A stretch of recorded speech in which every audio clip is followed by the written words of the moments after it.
not enough to call Resident Evil 4 one of the highlights of Capcom's long-running survival horror series, because this is probably the single greatest horror-themed action game ever created. Resident Evil 4 is an amazing achievement in a variety of ways. Its inspired, state-of-the-art cinematic presentation works incredibly well with its relentlessly exciting, white-knuckle action, all of which is wrapped up in a lengthy adventure chock full of hidden secrets and bonus extras. It obviously isn't for the squeamish or for those otherwise not qualified to play this gory, mature-rated GameCube game, which is too bad for those people because it's hard to imagine anyone else not being consistently thrilled and impressed by what Resident Evil 4 has to offer. In case it isn't clear, you don't need to be a Resident Evil fan to appreciate Resident Evil 4. However, Resident Evil fans will recognize the game's protagonist, Leon S. Kennedy, a wisecracking government agent investigating an inconspicuous European village where the US president's missing daughter was supposedly sighted. Experiencing the events of the game without really knowing what else to expect is a big part of the fun, so suffice it to say the story is filled with surprises, and it further does a great job of continually ratcheting up the sense of danger and tense excitement you'll feel right from the get-go. Resident Evil 4 is being appropriately billed as the game that takes the series in a bold new direction. This seems immediately apparent just moments after the game begins, when Leon is confronted not by the sorts of mindless zombies that typified previous Resident Evil installments, but by a crazy man with an axe. The game's humanoid enemies seem much more unsettling than your typical zombies, since you won't really know what motivates them. Their suicidal methods seem so inexplicable. Still, it'll take just one good slash of a sickle or one pitchfork gouging to teach you to terminate these savages without a second thought. They're creepy, memorable foes, and without spoiling anything, let's just say they're just the tip of the iceberg. Despite Resident Evil 4's unique controls and perspective, it's easy to come to grips with how the game is played. In fact, it might leave you wondering why it took someone so long to pull off a game in this fashion, because the controls and perspective work so well. Resident Evil 4 is presented in cinematic widescreen, so if you have a standard television set, you'll view the action in letterbox format. This not only contributes to the game's movie-like feel, but it also gives you some much-needed peripheral vision of your surroundings. You view the action from behind Leon, and the perspective zooms into a close, over-the-shoulder view when you ready a weapon, which you can easily aim using its laser sight. Realistically, Leon doesn't have a perfectly steady hand when aiming, but since most of the combat occurs in brutal close quarters, you don't usually need pinpoint accuracy to get the job done. You cannot move and fire at the same time, nor can you strafe from side to side as you can in a typical shooter, though Resident Evil 4 plays very much like a shooter otherwise.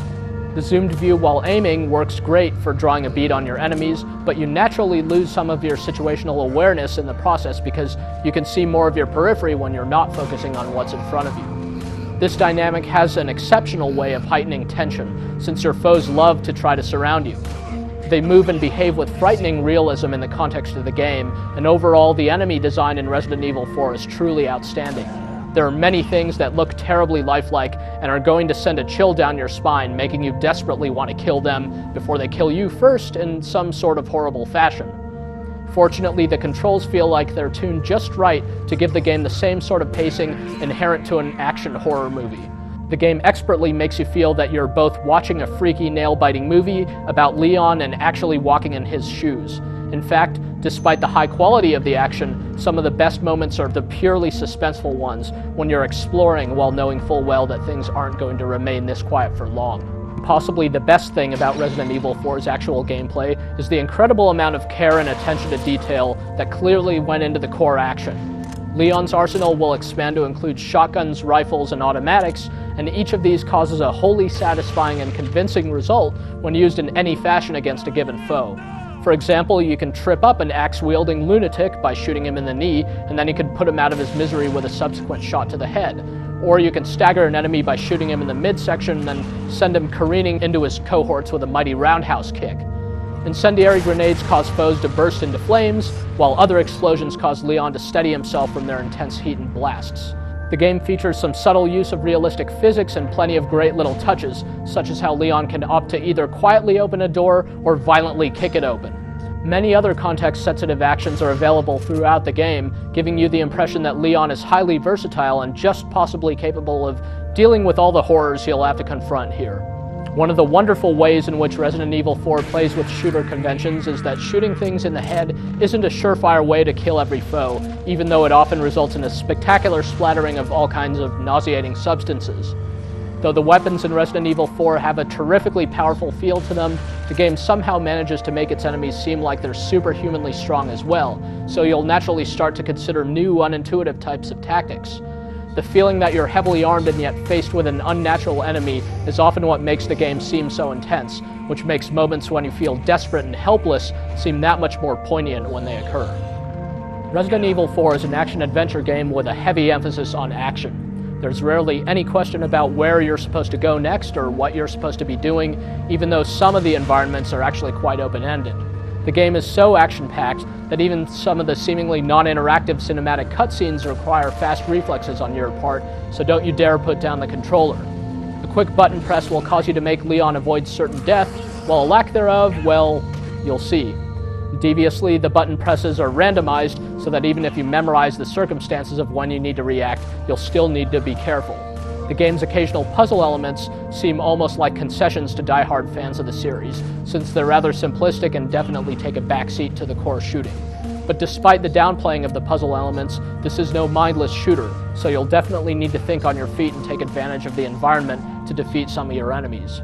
Some of the combat is definitely difficult, especially since many of your foes' attacks will rightfully inflict grievous damage or even kill you outright if you don't successfully avoid them. Resident Evil 4 is a single-player game, but don't let that stop you from inviting over all your friends so that they can gawk at it. It's also loaded with secrets and extras that can be found both during the course of the adventure and after unlocking them following the completion of the game.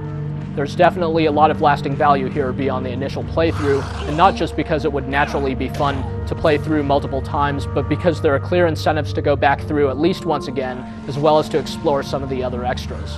The bonus content serves to reinforce just how much effort must have gone into this game. Of course, effort alone isn't enough to make a game as good as Resident Evil 4. This is the result of an extreme level of talent on multiple fronts, and you need look no further than the presentation, as demonstrated by the graphics and sound, for proof. It's hard to decide whether the audio is even better than the visuals, but there's no question that these elements work extremely well together to create an incredibly atmospheric experience. Essentially, if you've been entertained by any other mature-rated action game recently, then chances are that this one is going to blow you away. It's really that good.